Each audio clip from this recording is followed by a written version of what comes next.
Ο αγαπημένος τραγουδιστής Λούκας Γιόρκας, που αναδείχθηκε νικητής του πρώτου ελληνικού X Factor το 2008, έκανε μια συνήθιση συνέντευξη σε ένα βανάκι με κυπριακές σημαίες, παραδοσιακά τραγούδια και εδέσματα από το νησί.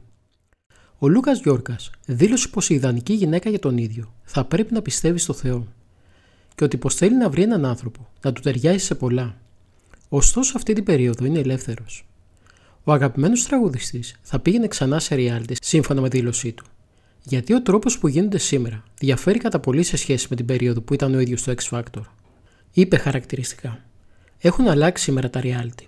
Τώρα έχει στραφεί όλη η προσοχή στις καρέκλες των κριτών. Έχουμε γεμίσει νικητές reality και δεν ξέρω ποιος είναι ποιος». Αναφέρθηκε επίσης στα αδέρφια του, που είναι όλα αγόρια, αλλά και στις ζημιές που έκαναν όταν ήταν μικροί, όπως όταν είχαν βάλει φωτιά στην κουζίνα του σπιτιού τους και πολλά άλλα περιστατικά. Εμείς όμως αυτό που θέλαμε να τονίσουμε σήμερα είναι πως είναι πολύ σημαντικό να είμαστε μαζί με έναν άνθρωπο που να πιστεύει στο Θεό. Και όχι μόνο αυτό, αλλά να είναι και βαπτισμένος Ορθόδοξος. Ο πνευματικός μπορεί να λειτουργήσει ως λιμάνι για το ζευγάρι. Τα ζευγάρια που θέλουν να έχουν σχέση με το Θεό αισθάνονται την ανάγκη να ακολουθούν τις συμβουλές ενός πνευματικού πατέρα, ενός κληρικού, ο οποίος από την πείρα, τη γνώση, την προσευχή και τη φώτιση του Θεού θα βοηθήσει πολύ το ζευγάρι, ώστε να αποκαθίστανται οι ισορροπίες στη σχέση. Να φυλάει ο Θεός την αγάπη, όπως χαρακτηριστικά αναφέρει ένας σπουδαίος ασκητής και Άγιος, ο Αββάς Δωρόθεος. Αυτή η παρουσία πολλές φορές παρεξηγείται. Όσοι δεν έχουν επαφή με την παράδοση της πίστης, σχολιάζουν αρνητικά.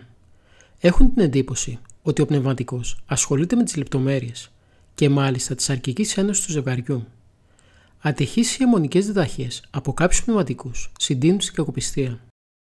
Κάποτε και η αδυναμία είτε του ενός είτε του άλλου να λειτουργήσει ως προσωπικότητα, δηλαδή να αναλάβει την ευθύνη για τη ζωή και την λύση των προβλημάτων και να εναποθέσει τη λύση των προβλημάτων στην υπακοή και στο λόγο του πνευματικού, ο οποίος αναλαμβάνει να επιλέξει αυτός αντί για το ζευγάρι της λύσης, γεννούν καταστάσεις εξάρτησης και προσωπολατρείας, τις οποίες όμως δεν υπάρχει μηχανισμός εντός της Εκκλησίας που να προλαβαίνει και να θεραπεύει.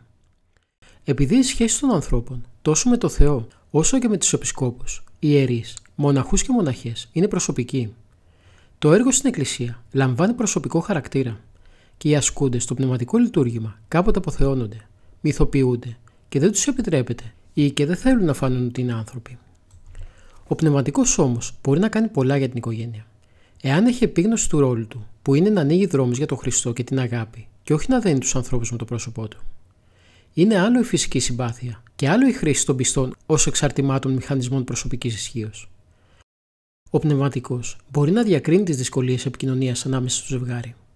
Τον φόβο του ενός να μιλήσει στον άλλον λόγω του αποτόμου, απόλυτου, εγωκεντρικού χαρακτήρα του.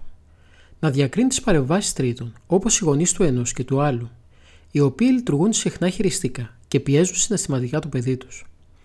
Να διακρίνει συνήθειες, οι οποίες σε βάθος χρόνου μπορεί να κλονίσουν τη σταθερότητα του ζευγαριού. Να ακούσει όχι ως δικαστής, αλλά ως πατέρας τις απόψεις και των δύο. Να διδάξει και να καθοδηγήσει την προσευχή και την εμπιστοσύνη στο Θεό και στο θέλημά του.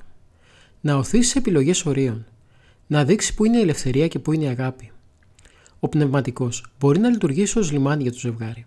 Στο λιμάνι το πλοίο δεν μπορεί να μείνει για πάντα κυροβολημένο, γιατί δεν θα επιτελέσει το σκοπό του. Στο λιμάνι γίνεται ο ανεφοδιασμός και η ξεκούραση. Το ταξίδι όμως περιμένει. Ο πνευματικός σωθεί το ζευγάρι, όπως και όλα τα πνευματικά του παιδιά, να ξεκινήσουν ή να συνεχίσουν το ταξίδι της ζωής, να βγουν στο πέλαγος. Μπορεί να λειτουργήσει ως ο επιθεωρητής που βλέπει πού χρειάζονται επισκευές, τις οποίες όμως δεν μπορεί να κάνει ο ίδιος. Όμως η οικογένεια θα πορευθεί μόνη της, με την ευχή του, αλλά όχι με την παρουσία του στο πλοίο. Είναι χρέος της Εκκλησίας να επιλέξει και να εκπαιδεύσει τέτοιους πνευματικούς που να αγαπούν και να παλεύουν να χτίσουν προσωπικότητες. Από την εφημερίδα Ορθόδοξη Αλήθεια.